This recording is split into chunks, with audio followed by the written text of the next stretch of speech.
Fala pessoal, tá joia? Olha só, passando aqui para deixar um vídeo de revisão para vocês, galerinha do sexto ano, tá? Vamos lá, ó. Vamos lembrar do seguinte: os nossos conteúdos da nossa prova serão frações e conjuntos, certo? Dentro de frações a gente vai ter alguns conteúdos, dentro de conjuntos também alguns conteúdos. Nada é impossível de se fazer, né, pessoal? A gente já viu, já fez atividade em sala e tudo mais. Lembrando que esse vídeo serve como uma revisão, não vou explicar todo o conteúdo de novo para vocês, certinho? Vamos lá, ó. Dentro de frações, o nosso primeiro conteúdo visto, abordado, foi o conteúdo de frações equivalentes, né? E o que são frações equivalentes? São frações com os termos diferentes. Lembrando, quais são os termos de uma fração? Numerador, que é o de cima, denominador, que é o de baixo, né? Depois de sabermos aí quem é os termos, a gente tem que pegar esses termos e multiplicar ou dividir, tá? Os dois ao mesmo tempo por um mesmo número, tá bem? Então, se eu tenho ali uma fração e eu multiplico o numerador e o denominador dela por um mesmo número, eu chego em uma fração equivalente. Mesma coisa se eu tiver uma fração original e dividir o numerador e o denominador, chego também em uma fração equivalente, certinho? Eu trouxe aqui para vocês, ó, um espaço para eu colocar exemplos, tá? E aí vamos imaginar então a fração 3 quartos, né? Vamos imaginar uma fração que seja equivalente a ela? Vamos falar então que 9 dozeavos é uma fração equivalente a ela. Por que que é uma fração equivalente? Porque se eu vim aqui e multiplicar o meu numerador por 3 e o meu denominador por 3, eu chego então em uma fração equivalente, nesse caso 9 dozeavos, certo? Eu posso vir aqui também e pegar uma fração, ó, vamos pensar em valores maiores para a gente também usar a divisão, né? É 20 quinzeavos, né? Vamos imaginar uma fração que seja equivalente a isso, usando a divisão agora, dividindo por 5, tá? Vai ficar 4 terços, certo? Então eu vim aqui, ó, dividir o meu numerador por 5 e dividir o meu denominador por 5 também. Assim, chegando em uma fração equivalente, tanto usando a multiplicação no primeiro exemplo, tanto usando a divisão aqui no segundo exemplo. Beleza? Vamos seguir com o nosso conteúdo? Depois de fração equivalente, a gente viu simplificação de fração. Como assim simplificação, né? A gente sabe que para trabalhar com equivalência, a gente pode trabalhar com multiplicação e divisão. Na simplificação, a gente só trabalha com a divisão, né? Pega uma fração ali com os valores um pouquinho maiores e aí a gente tem que simplificar, ou seja, dividir os termos numerador e denominador pelo mesmo valor, né? Então, lembrando, para que eu chegue em uma fração simplificada, né, para eu poder simplificar uma fração, o numerador e o denominador eles têm que ter ali algum divisor em comum. Caso não tenha divisor em comum, essa fração já está no formato irredutível. O que é uma fração irredutível? Quando tem uma fração que não pode mais ser simplificada. Tudo bem? Olha só, deixei um espacinho aqui para a gente trabalhar com exemplos. Olha lá, imagine aqui que eu tenho uma fração é, 40/25 avos, né? E aí eu tenho que puxar na cabeça aquele conteúdo de critérios de divisibilidade. Qual o número que divide o 40 e o 25 ao mesmo tempo? Se você puxar um pouquinho aí, você vai perceber que o 5 divide eles dois ao mesmo tempo, tá? E aí, quando eu divido, vai ficar 40 dividido por 5 dá 8, 25 dividido por 5 vai dar 5. E não tem mais nenhum número que divide 8 e 5 ao mesmo tempo, ou seja, essa fração aqui já está no formato irredutível, beleza? Já está no formato irredutível, tudo bem? Vou apagar para mostrar outro exemplo para vocês, ó. Mostrando outro exemplo, vamos lá. Vamos falar agora de números um pouco maiores. Vamos falar de 100 sobre 90. Pode ser? Olha lá. A gente pode dividir agora, ó. Os dois terminam com zero, né? A gente pode ir de dois em dois, tá, pessoal? Não precisa ir com valores enormes, já não. Vai dividindo devagarinho, devagarinho, a gente chega lá, tá? Olha lá, ó. 100 dividido por 2 dá 50, né? 90 dividido por 2 vai dar quanto? 45. Tudo bem? Lembrando, os dois, agora um termina com zero e o termina com 5, né? Não dá mais para ser por 2. Vamos para outro número um pouquinho maior, agora o 5, certo? Se eu dividir por 5, o resultado aqui da divisão vai ficar 50 dividido por 5, 10. 45 dividido por 5, 9. E aí agora sim a gente chegou em uma fração que é irredutível, né? Ou seja, uma fração onde não tem como mais dividir o numerador e o denominador pelo mesmo valor, né? Ok? Simplificação também tranquila, a gente já trabalhou bastante com isso em sala de aula, tá? Agora a gente vai falar sobre comparação de frações. Como assim comparação? Olha o que está escrito no texto. A comparação é a verificação entre dois números para descobrirmos se um deles é maior, menor ou igual ao outro, né? E aí vamos lembrar dos sinais, né? Lembra do seguinte, tá, pessoal? Boquinha aberta sempre fica virado para quem? Para o maior número, tudo bem? Sempre para o maior. A pontinha aqui é virada para o menor e para ser igual a gente vai chegar aí em algumas conclusões, certo? Olha só o primeiro exemplo, o primeiro que eu trouxe para vocês. Primeiro caso de comparação, né? Quando tiverem as duas frações o mesmo denominador. Então eu vou vir aqui, ó, falar da fração 3 quintos e vou falar da fração 2 quintos, né? Vamos ver o que o texto diz. O texto diz o seguinte: quando os denominadores são iguais, precisamos analisar os numeradores. O maior numerador pertence à maior fração. Então aqui, ó, denominador é igual, os dois é o 5, né? Então é igual. Olha para os números de cima, numeradores. O que tiver o maior numerador é a maior fração. No caso, como o 3 é maior do que o 2, eu posso afirmar que o 3 quintos é maior do que o 2 quintos, certo? Vamos dar outro exemplo? Vamos imaginar aqui agora o vou colocar o 7 como denominador e eu vou colocar agora aqui sendo 6 e aqui sendo 8, né? Denominadores iguais, olha para o numerador. Quem é maior, 8 ou 6? O 8, ou seja, 8 sétimos é maior do que 6 sétimos. Ok, pessoal? Mesmo denominador ok. Vamos para o próximo agora que a gente vai falar sobre denominadores que são diferentes, né? Olha o que o texto diz. Multiplique cruzado para encontrar frações equivalentes. Assim, deveremos analisar para descobrir qual será a maior fração. Então, isso aqui, ó, não está no nosso livro, tá? É uma dica que eu trago para vocês. Imagine aqui que eu tenho a fração 3 quintos e eu tenho uma fração 2 quartos, né? Como que faz para eu descobrir quem é maior e quem é menor? Ó, multiplica cruzado aqui, ó. 5 vezes 2 dá quanto? Dá 10, né? Deu 10. Agora multiplica a outra cruzada. 3 vezes 4 dá quanto? 12. Agora observa aqueles números lá em cima, o resultado da multiplicação. Quem é maior? O 12 ou o 10? O 12, né? Logo, a gente chega à conclusão de que 3 quintos é maior do que 2 quartos, certo? Posso dar outro exemplo? Olha lá, vamos imaginar mais duas frações aqui. Vamos imaginar aqui 4 sextos e vamos falar da fração 3 meios, né? Vamos nessa? De novo, ó, multiplica cruzado. 6 vezes 3 dá 18. 4 vezes 2 dá 8. Quem é maior? O 8 ou o 18? Óbvio que é o 18, né? Ou seja, 3 meios é maior do que 4 sextos. Tá bom, pessoal? É uma dica muito importante. Lembrando, esse método ele serve para todos, todos. Quanto para denominador igual, denominador diferente e numerador igual, que é o próximo aqui, ó. Olha lá, a gente vai vir aqui para o próximo, que são os numeradores iguais. A gente vai chegar aqui e ler o texto, olha só. Neste caso, devemos comparar os denominadores. A fração que possui o menor denominador é a maior, tá? Então, o menor é o maior. Lembra? Em sala de aula eu já falei isso com vocês. Então, a gente vem aqui, ó. Imaginemos aqui duas frações que possuem o mesmo numerador agora. Vamos falar que é o 3. E aqui embaixo, no denominador, vamos falar que aqui é 4 e aqui é 6. De novo, né? Numeradores iguais, olha para os de baixo, certo? Olhou para o de baixo, o menor é o maior. Quem é menor? 4 ou 6? 4. Ou seja, 3 quartos, ele é maior do que 3 sextos, né? Pode trazer outro exemplo? Olha aqui. Vamos falar de 6 oitavos e 6 décimos, tá? O menor é o maior, ou seja, 6 oitavos é maior do que 6 décimos, certo, pessoal? Tá? Então são diquinhas aí que pode facilitar a tua vida lá durante a prova, tá bem?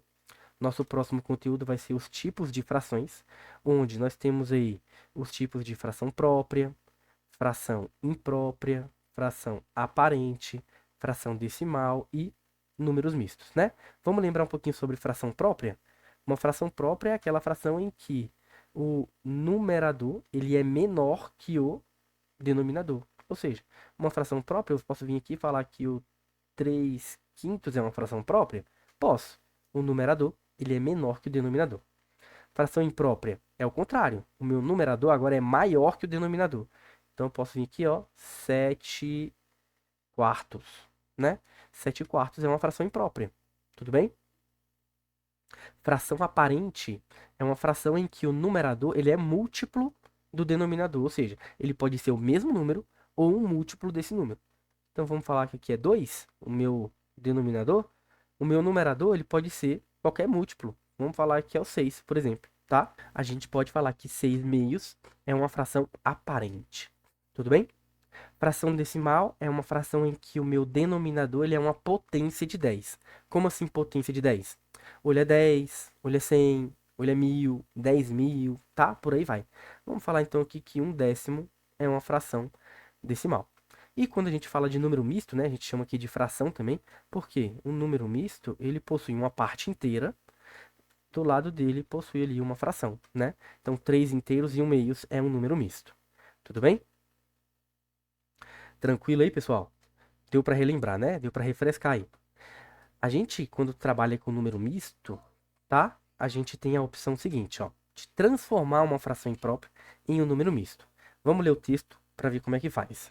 Para transformar uma fração imprópria em um número misto, basta dividir o numerador pelo denominador e deixar a conta com o resto.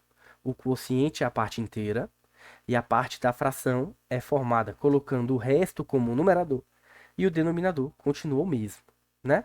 Então, olha só, dei um espacinho aqui para a gente trabalhar com essa possibilidade, transformando uma fração imprópria em um número misto. Vamos imaginar aqui 12 quintos, né? O que eu tenho que fazer? Lembrar primeiro que uma fração é uma divisão. Então, eu posso vir aqui, ó, pegar o 12 e dividir por 5, tá? Que número que vezes 5 se aproxima? 2. 2 vezes 5 dá quanto? 10. 12 menos 10? 2. E aí agora a gente tem que fazer o quê?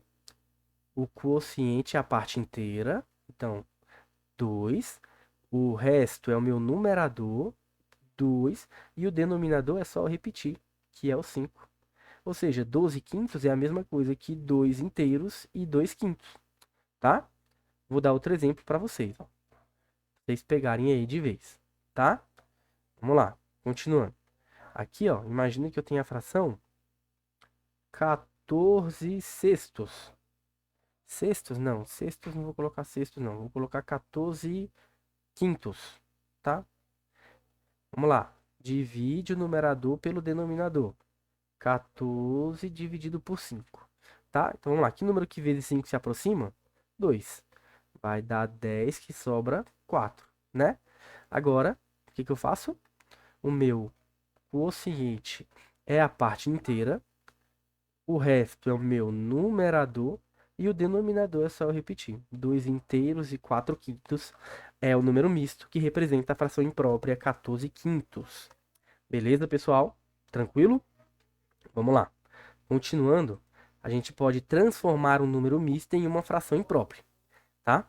Então, olha só, como que faz isso?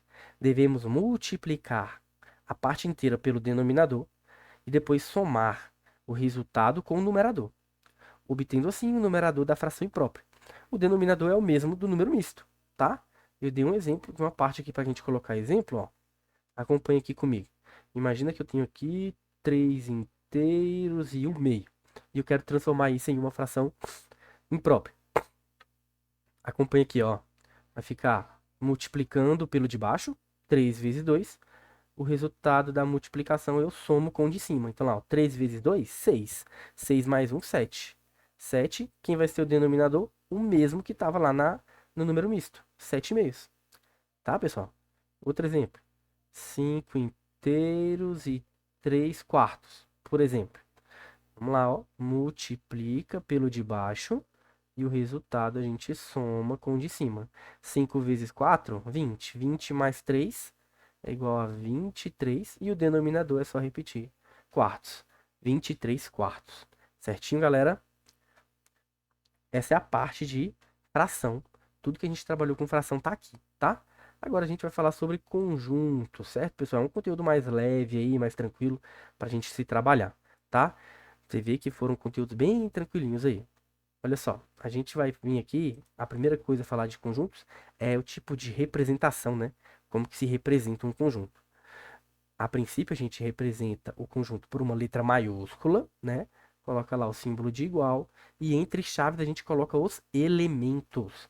Esses elementos pode ser número, pode ser letra, pode ser forma geométrica, pode ser qualquer coisa. Tudo que eu quiser colocar aqui, eu posso representar eles como elementos. Então vamos falar que o conjunto A, ele é conjunto dos algarismos. Então lá, ó, quem são os algarismos? 0, 1, 2, 3, 4, 5, 6, 7, 8 e 9. Pronto, coloquei todos os algarismos dentro de um conjunto. Lembrando, eu não chamo isso aqui de número, né, pessoal? Eu chamo isso aqui de quê? Elementos. Tudo bem? Elementos. Lembra aí a forma de se representar esse tipo de conjunto, certo? Símbolos que a gente vai falar vai ser o símbolo de pertence. Lembra dele? Parece uma letra E. Símbolo de pertence. E nós temos também o símbolo de quê? Não pertence, que é a mesma letra, só que cortada, né? Não pertence. Nós temos mais símbolos? Temos. Nós temos o símbolo que parece uma letra C, que representa está contido, né? Está contido. Nós temos essa mesma letrinha, só que cortada, representando não está contido, né? Não está contido. Nós temos essa mesma letra agora, só que o inverso dela, né? Podemos dizer assim. O contrário dela representa contém, certo? E essa mesma letra cortada representa não contém, tá? Beleza? Tranquilo aí, né? São esses os símbolos que a gente viu. Vamos falar sobre os tipos de conjunto. Primeira coisa, a gente vai falar sobre o conjunto unitário. O que é um conjunto unitário? É o conjunto que possui um único elemento, né? Então, se eu for representar aqui, por exemplo, o conjunto A, eu posso falar que ele é formado pelo elemento 1. Finalizando aqui, esse vai ser um conjunto unitário. Vamos falar sobre o conjunto C, por exemplo? Ele é formado pelo elemento 37, tá? Tranquilo demais, pessoal. Não tem erro isso aqui, tá bem? Conjunto unitário é aquele que possui um único elemento, tá bem? Continuando, a gente tem o conjunto vazio. E aí, para o conjunto vazio, tem observação, tá? Vamos falar aqui sobre o conjunto, vou chamar ele de conjunto O, tá? Conjunto vazio, ele pode ser representado de duas maneiras. Ou ele é representado pela bolinha cortada, que é o mais comum ele ser representado assim. Ou eu posso vir aqui e representar ele, ó, com as chaves vazias, certo? Chaves vazias ou a bolinha cortada. Lembrando que não pode fazer isso aqui, ó. Isso daqui está totalmente errado. Isso aqui não pode fazer. Colocar um dentro do outro, tá? Ou é um ou é outro, certo? Lembrando que o conjunto vazio é aquele que não possui elementos. Tudo bem? Vamos continuar aqui falando de conjuntos finitos, né? O que é um conjunto finito? É o conjunto que possui um número limitado, né? Limitado, dá pra gente contar quantos elementos tem dentro dele. Vamos falar então do conjunto F, tá? E aí eu vou falar que o conjunto F ele é formado pelos algarismos pares, ó. 0, 2, 4, 6 e 8. Pronto. Eu consigo contar a quantidade de elementos, né? Então esse aqui é um conjunto finito. Vamos falar aqui do chamar de conjunto I os algarismos ímpares, que são quem? 1, 3, 5, 7 e 9. Tá aí. Os algarismos ímpares também formam aqui um conjunto finito. Lembra então que conjunto finito é o que possui um número limitado de elementos. A gente consegue contar quantos tem, tá? Se eu falei do finito, eu também tenho que falar de quem? Do infinito, né? É o conjunto que possui o quê? Infinitos elementos, né? Se ele tem infinitos elementos, a gente não tem como representar todos. Então, o que que a gente usa? A gente usa as reticências. Lembrando, ó, reticência é o que a gente chama de três pontinhos. Tá bem? Posso dar um exemplo? Vamos falar do conjunto dos números naturais, tá? O conjunto dos números naturais, ele é um conjunto infinito. Não tem como eu representar todos os números aqui dentro. Então, lá, ó, 0, Um, 2, 3, 4, 5, 6 e por aí vai, meu amigo. Não tem como representar todos, então coloca os três pontinhos, né? Viu que tem os três pontinhos? Vai na cabeça logo que é um conjunto infinito, certo? Vamos dar continuidade aqui e vamos falar sobre a relação de pertinência. Como assim relação de pertinência? Vamos imaginar que eu tenho aqui um conjunto B e ele é formado pelos seguintes elementos: 0, 2, 4, 6, 8 e 10. Tá? Aqui todos os elementos. E quando eu falo de relação de pertinência, eu estou falando de algo que pertence ou de algo que não pertence, tá? Vamos falar então aqui, ó, se eu quiser fazer uma relação de pertinência com esse conjunto e os elementos, né? Que o certo aqui, ó, ele é usado para comparar elementos e conjuntos, né? Então eu vou falar aqui, ó, perguntar, né? O elemento 3 em relação ao conjunto B, ele pertence ou ele não pertence? Olha lá no conjunto, a gente vê que não tem o elemento 3, então a gente vem aqui e classifica como não pertence, né? Se eu vim aqui e perguntar do elemento 6 em relação ao conjunto B, ele pertence ou ele não pertence? Olha lá, ó, dentro do conjunto B tem o 6, ou seja, ele pertence àquele conjunto. Certo, galerinha? Vamos dar continuidade? Nós temos a relação de inclusão também, né? O que é a relação de inclusão? É quando a gente vai falar de conjunto e subconjunto, é algo que está dentro de um ou de outro, né? Vamos falar então do conjunto A. Só um segundo aqui que ficou feio. Conjunto A, tá? Ele é formado aqui por 0, 1, 2, 3, 4 e 5. E eu vou falar aqui também tenho o conjunto B, que ele é formado por 3, 4, 5 e 6, né? Quando eu falo de relação de inclusão, pessoal, a gente tem que vir na nossa cabeça, ó, o símbolo de está contido, o símbolo de não está contido, o símbolo de contém e o símbolo de não contém, tá? O que eu posso fazer aqui? Perguntar para vocês. Perguntar se o conjunto A em relação ao conjunto B. O conjunto A e o... Continuando aqui, pessoal. Conjunto A e conjunto B, né? Eu tenho que perguntar: o conjunto A ele está contido no conjunto B? Todos os elementos de A estão dentro do B? Não, né? Então eu posso vir aqui e falar que o conjunto A não está contido no B, né? Vou perguntar de novo sobre o conjunto A e o conjunto B. Eu posso perguntar o seguinte: todos os elementos de B estão dentro dos elementos de A? Faz parte do conjunto A? Também não, né? Ou seja, o A não contém o B. Certo, pessoal? Lembrem do seguinte, dá para fazer mais de uma relação, mas durante a prova a gente vai cobrar especificamente, falando, ó, qual é o que está correto? É esse que está correto, é aquele, isso e tudo mais. Não vou estar pedindo para vocês fazerem essa relação, porque vocês podem acabar se complicando, tá bem? Vai ser bem tranquilinha aí essa questão da nossa prova. Também, dentro do conteúdo de conjuntos, a gente vai falar sobre o diagrama de Venn, tá? O que é o diagrama de Venn? São essas bolinhas aqui, certo, pessoal? Então, entendam o seguinte, se eu tiver, perdão, essas duas bolinhas aqui pintadas, isso aqui representa a união entre os conjuntos, certo? Como que é o símbolo de união? É o U, tá bem? Se eu tiver só a parte do meio pintada, isso daqui eu chamo de interseção. Interseção, vai até pegar um pedacinho do outro ali, tá? E como que é o símbolo de interseção? É o U de cabeça para baixo, né? Seria os elementos só apenas os que se repetem nos dois conjuntos. E qual que é o nome do último aqui? Que tem só uma parte pintada, né? Só um pedaço da bolinha. Esse aqui é chamado de diferenças, tá? Diferença a gente chama de exclusividade, né, pessoal? O símbolo dele é o símbolozinho de menos mesmo que a gente já conhece, tá certo?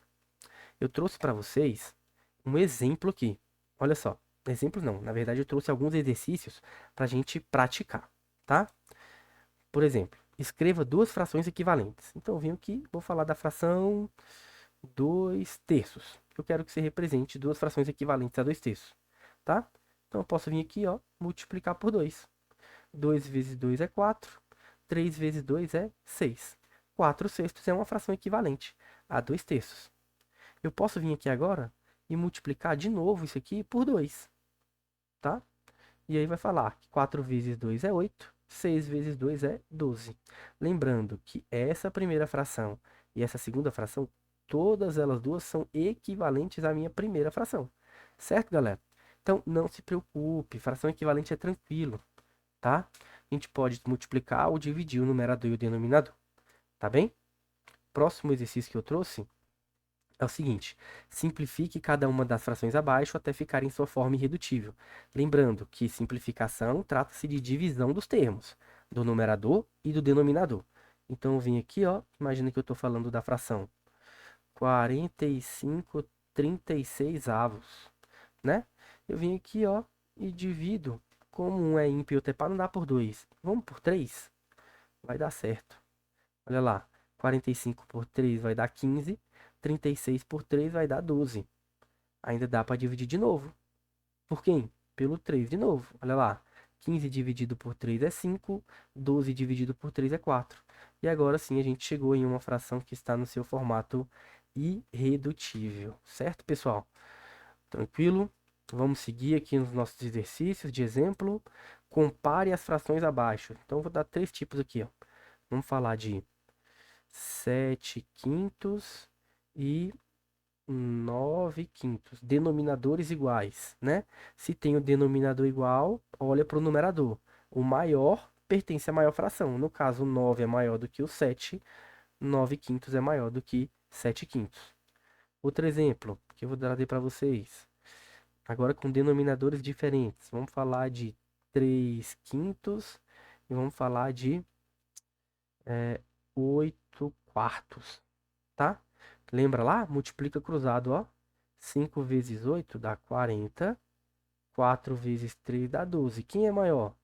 O 40 ou o 12, né? No caso, o 40 é maior. E aí a gente tem que vir aqui, ó, e falar que 8 quartos é maior do que 3 quintos, né? Para finalizar esse exercício, a gente vai falar agora de numeradores iguais, tá? Vamos falar que os numeradores é o 2 e aqui vai ser 7, e aqui vai ser 10, tá? No caso aqui, numeradores iguais, olha para o denominador. O menor pertence à maior fração. 2 sétimos é maior do que 2 décimos. Certinho, pessoal? Vamos lá. Próximo exercício que eu trouxe para vocês. Determine qual tipo de cada uma das frações. Então, vamos falar aqui, ó. Fração 1 quarto. Numerador menor do que o denominador. Essa aqui é uma fração própria, né?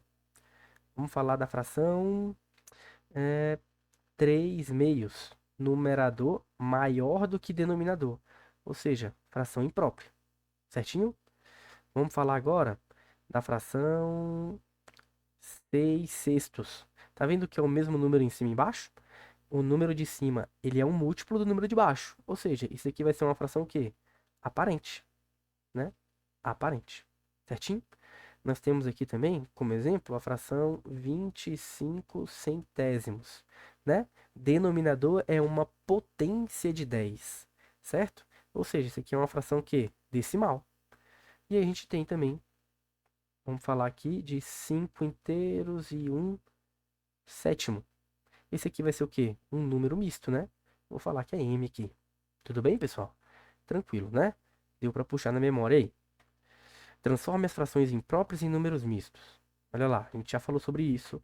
Vamos falar aqui da fração imprópria 10 terços. O que eu tenho que fazer? Dividir o numerador pelo denominador. 10 dividido por 3 vai dar 3 aqui, vai dar 9, que sobra 1. O meu quociente é a parte inteira. O meu resto é o meu numerador. E o denominador é só eu repetir. Tá bem? Deu para pegar, né, pessoal? Vamos dar outro exemplo aqui para vocês, ó. Vou falar de outro exemplo. Vou falar de números um pouquinho maiores agora aqui, ó. Vou falar de 23 nonos, tá? Fração imprópria para transformar em número misto. Divide o de cima pelo de baixo. Vai dar 2, né? Dá 18, que sobra 5. Continuando aqui, galera, ó. O 2 aqui, que é o quociente, é a parte inteira. O 5, que é o resto, é o numerador. Opa, ficou muito parecido com 25, peraí. O 5 é o numerador e o denominador é só repetir, que é o 9. tá? Então, tranquilo aí também. Certinho, pessoal? Próximo aqui é para fazer o contrário, né? Pegar um número misto e transformar na fração imprópria agora. Vamos falar aqui de 6 inteiros e 1/4, por exemplo, tá? Qual que é a regra? Multiplica pelo de baixo e o resultado a gente soma com o de cima. 6 vezes 4 é 24, mais 1 vai dar 25. O denominador repete 4, tá? Olha outro exemplo aqui, ó. 7 inteiros e 2/5, né? Ó, multiplica com o de baixo e soma com o de cima. 7 vezes 5, 35, mais 2, 37. O denominador a gente repete. Tudo bem, galera? Vamos lá? Próximo aqui vai ser sobre conjuntos, ó. Observe a imagem e determine os conjuntos A, B e C. Galera, isso aqui é muito interessante, ó. Quem vai ser o conjunto A? Todos os números que estão dentro do A, ou seja, tudo que tiver dentro dessa bolinha aqui, ó, pertence ao conjunto A, tá? Lembra que a gente coloca sempre em ordem crescente, então vai ser 1, 2, 3, 4 e 5, tá bem? Agora aqui, para representar o B, quem é o B? Todos que estão dentro da bolinha do B. Olha lá, ó. Vamos representar o B aqui, vai ser em ordem crescente 0, 2, 4, 6 e 8, né? E para representar o C, eu venho aqui, ó, e falo que o C ele é formado por todos os números que estão dentro da bolinha do C, né? Então, em ordem crescente, como que tá? 1, 2, 6 e 7. Certo, galera? Então, esses aí são os elementos de cada um desses conjuntos, tá bem? Lembrem bem disso, ó, dentro da bolinha, certo? Representa ele, tá? Vamos seguir aqui, que eu vim trazer uma atividade de relações, tanto de pertinência quanto de inclusão. Olha lá, ó. Por exemplo, aqui, o A em relação ao B, né? Vamos dar uma olhada aqui no conjunto A. 0, 1, 2, 3, 4, 5, 6, 7, 8, 9. O B, 0, 2, 4, 6, 8, e aí tem 3 pontinhos. O C, 1, 3, 5, 7, 9, 3 pontinhos. Quer dizer que eles são infinitos, né? O A em relação ao B. O A, ele contém o B? Não, porque o B ele é infinito, né, galera? Não tem como ter lá dentro. O A está contido dentro do B? Também não. Então eu posso vir aqui falar tanto não contém quando não está contido, né? Então lá, ó, não está contido. O A em relação ao C também não está contido, mas dessa vez eu vou colocar o não contém, só para diferenciar. O elemento 5 em relação ao conjunto A. Pertence ou não pertence? Pertence. Símbolozinho de pertence, né? O 7 dentro do B. Pertence ou não pertence? Não pertence, né? Então, símbolozinho cortado. O 6 em relação ao C também não pertence, ó. Cortado. O B em relação ao A não está contido, não contém, tanto faz, tá? Vamos colocar não contém. O C em relação ao A, ó, não está contido, né? Lembra, ó, sempre que tiver elemento com elemento, relação de inclusão. Ele... Perdão, pessoal. Conjunto com conjunto, relação de inclusão. Elemento com conjunto vai ser relação de pertinência. Olha aqui, ó. 10 em relação ao A, né? O elemento 10 faz parte do conjunto A? Não. Então, não pertence, né? Ficou feinho aqui, peraí. Não pertence. O 4 em relação, o elemento 4 em relação ao conjunto B. Pertence ou não pertence? Pertence, né? Um exinho. O elemento 1 em relação ao C. Pertence. O 16 em relação ao B. Se você observar lá, ó, esse aqui parece que é o conjunto dos pares, né, pessoal? O 16 é par? Sim, então ele pertence.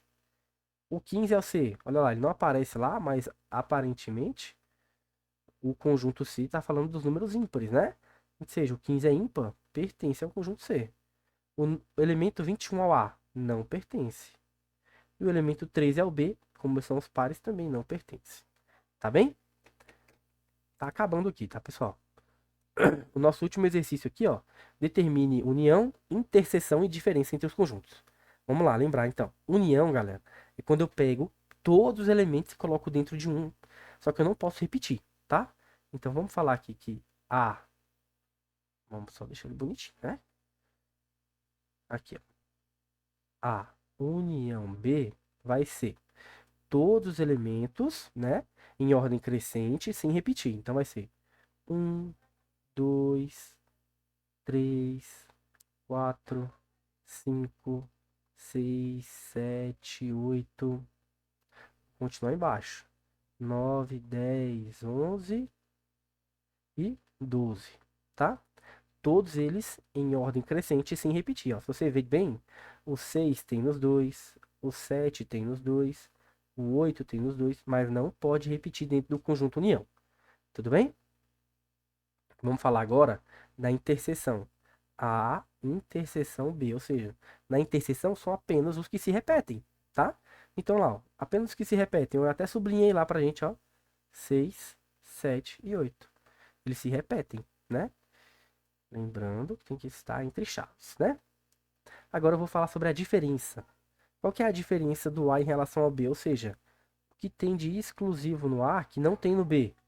Vai ser o 1, o 2, o 3, o 4, que ficou feio, 4 e 5. E se eu quisesse fazer o B menos A, ou seja, o que tem de exclusivo no B, né? Tem no B e não tem no A. O que que é? 9, só um segundo. Aqui. Vamos ver aqui o que aconteceu. Aqui. 9. Opa! Só um segundo, pessoal. O 9, o 10, o 11 e o 12. Certo, galera? Então esses foram aí os nossos exercícios para auxiliar vocês, tá bem? Foi para tudo para auxiliar vocês aí, certo? E aí, o que eu desejo para vocês, pessoal, é uma boa prova aí e que vocês se saiam muito bem nessa prova, tá certo? Tchau, tchau para vocês e até a próxima.